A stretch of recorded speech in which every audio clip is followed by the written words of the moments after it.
Chapter 24. Abraham was now a very old man, and the Lord had blessed him in every way. One day Abraham said to the man in charge of his household, who was his oldest servant, "Swear by the Lord, the God of heaven and earth, that you will not let my son marry one of these local Canaanite women.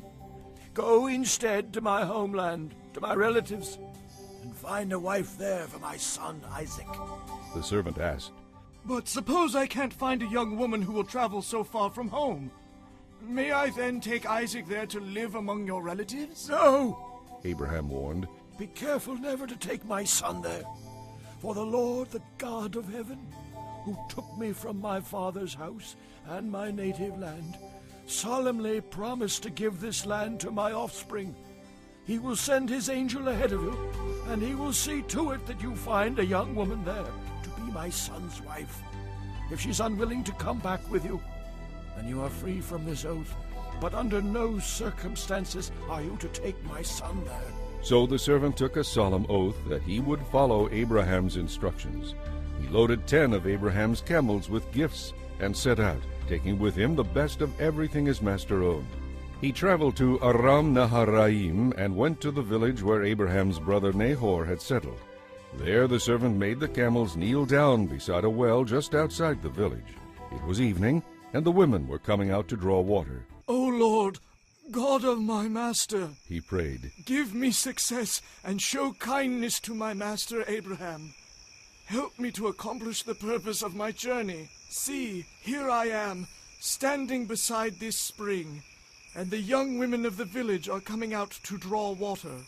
This is my request. I will ask one of them for a drink. If she says, 'Yes, certainly, and I will water your camels too,' let her be the one you have appointed as Isaac's wife. By this I will know that you have shown kindness to my master." As he was still praying, a young woman named Rebekah arrived with a water jug on her shoulder. Her father was Bethuel, who was the son of Abraham's brother Nahor, and his wife Milcah. Now Rebekah was very beautiful, and she was a virgin. No man had ever slept with her.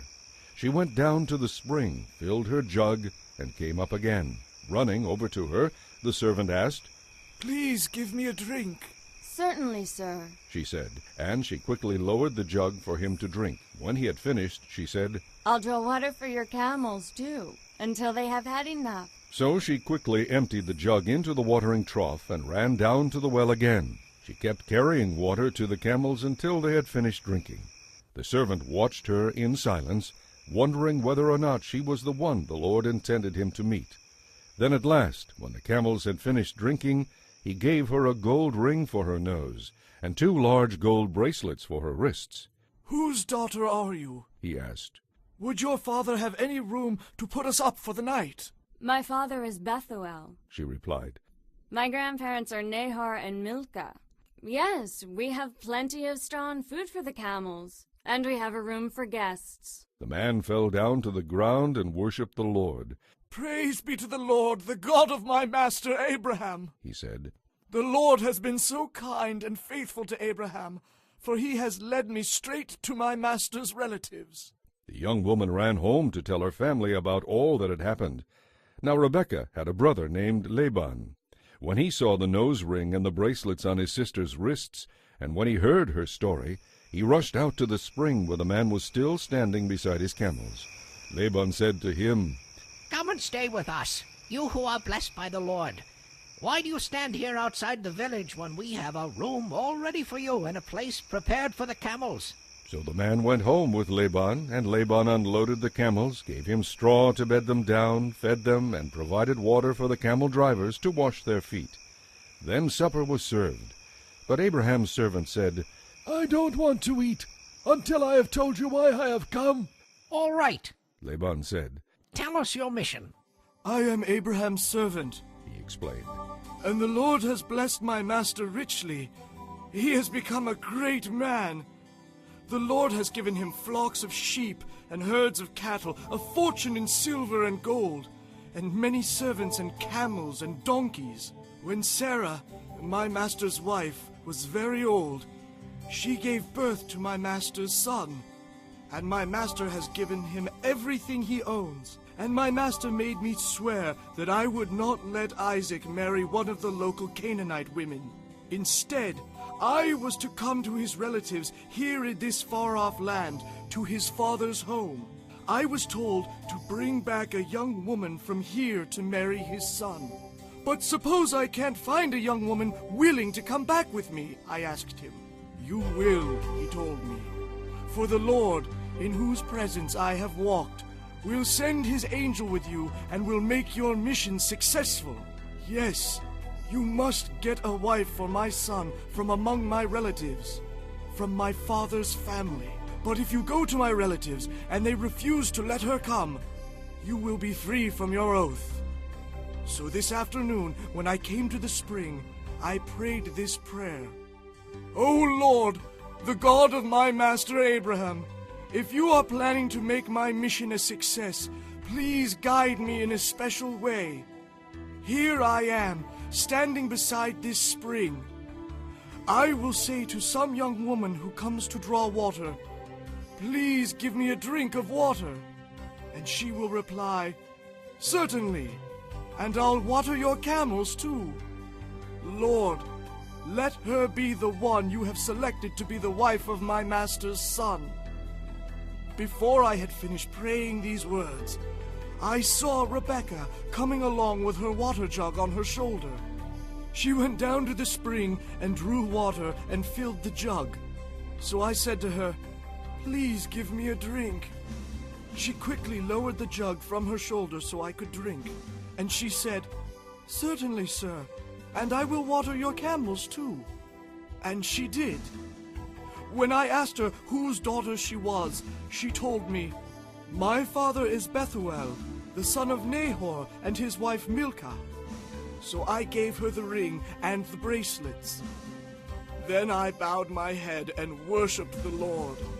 I praised the Lord, the God of my master Abraham, because he had led me along the right path to find a wife from the family of my master's relatives.